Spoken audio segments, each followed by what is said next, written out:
आप सभी को जय मसीह की। Praise the lord. हमारे अपने YouTube चैनल परमेश्वर इंस्पायर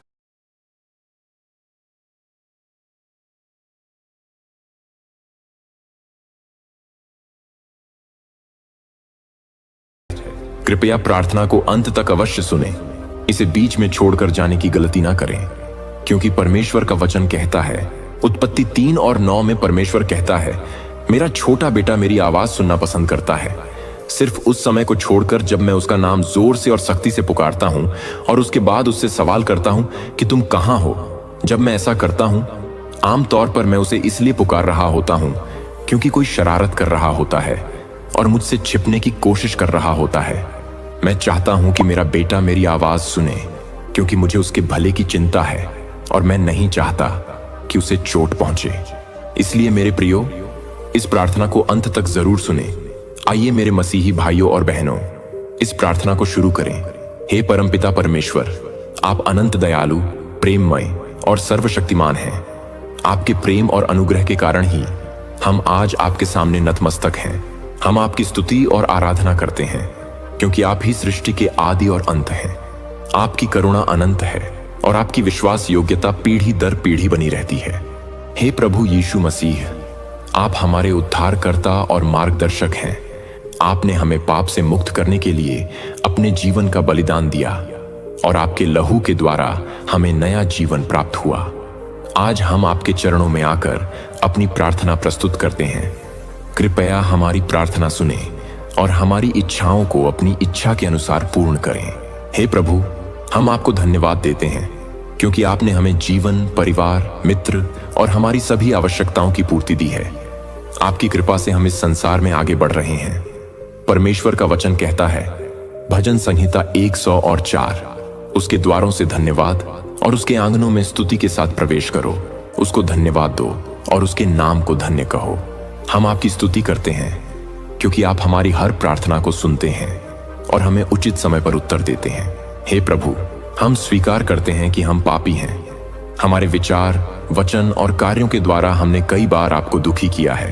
कृपया हमें क्षमा करें, हमारे हृदय को शुद्ध करें और हमें पवित्र आत्मा से भर दें, ताकि हम आपके मार्ग पर चल सकें। हे प्रभु, हम आपसे प्रार्थना करते हैं कि आप हमें अपनी बुद्धि और समझ प्रदान करें। हे परमेश्वर, आपका शक्तिशाली वचन कहता है 1 यूहन्ना 1 और 9 में, यदि हम अपने पापों को मान लें तो वह विश्वास योग्य और धर्मी है कि हमारे पापों को क्षमा करे और हमें सब अधर्म से शुद्ध करे। हमारे हृदय को शुद्ध करें और हमें पवित्र आत्मा से भर दें, ताकि हम आपके मार्ग पर चल सकें। हे प्रभु, हम आपसे प्रार्थना करते हैं कि आप हमें अपनी बुद्धि और समझ प्रदान करें।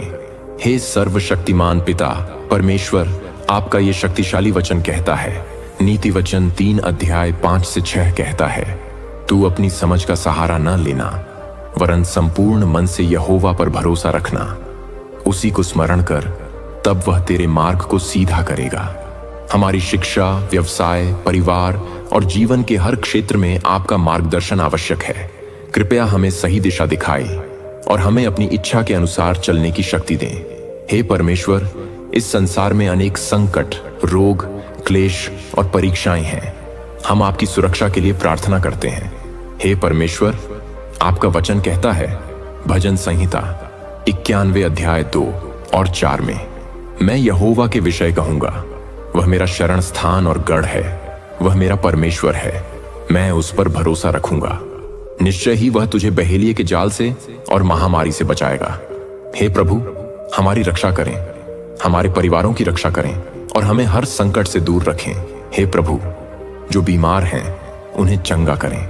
याकूब 5 और 15 में लिखा है, और विश्वास की प्रार्थना के द्वारा बीमार बचाया जाएगा और प्रभु उसे उठाएगा, और यदि उसने पाप किए होंगे तो वे क्षमा किए जाएंगे। हमारी आत्मा, मन और शरीर को चंगा करें।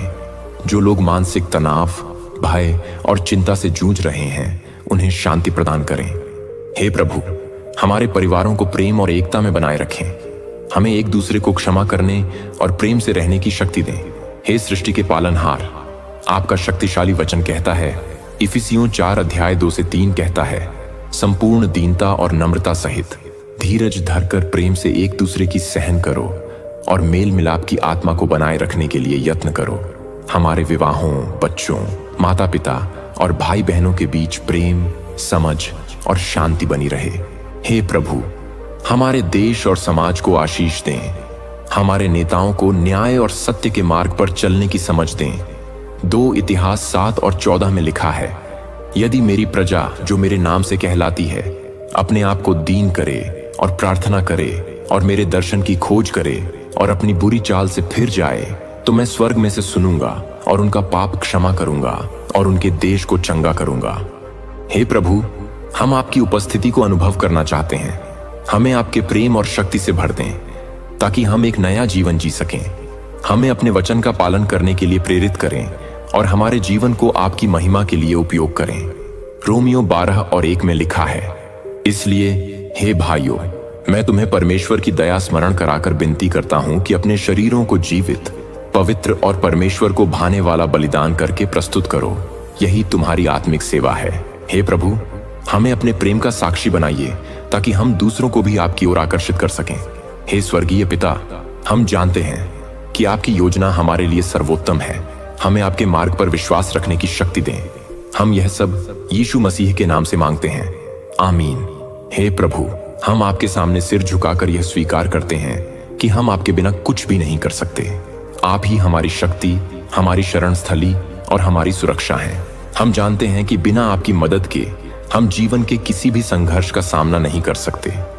आपने हमें अपने आशीर्वाद से भर दिया है और हम आपके इस अनंत प्रेम के लिए कृतज्ञ हैं। हे प्रभु, हम आपसे अनुरोध करते हैं कि आप हमें हर क्षेत्र में मार्गदर्शन दें, विशेषकर उन निर्णयों के लिए जिनमें हमें आपके मार्ग का पालन करना है।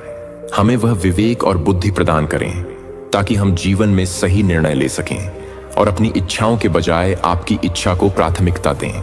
नीति वचन 3 और 5 से 6 कहता है, तू अपने सारे हृदय से यहोवा पर भरोसा कर और अपनी समझ का सहारा न ले और उसे अपने सब मार्गों में मान, वह तेरे पथों को सीधा करेगा। हम इस वचन पर विश्वास रखते हैं कि यदि हम आपके मार्गदर्शन को स्वीकार करते हैं तो आप हमें हर परिस्थिति में सही मार्ग पर चलने की शक्ति देंगे। हे प्रभु, हमारे परिवारों और रिश्तों में शांति और प्रेम की भावना को बनाए रखें। विशेषकर उन लोगों के लिए हम प्रार्थना करते हैं जो आपस में विवाद या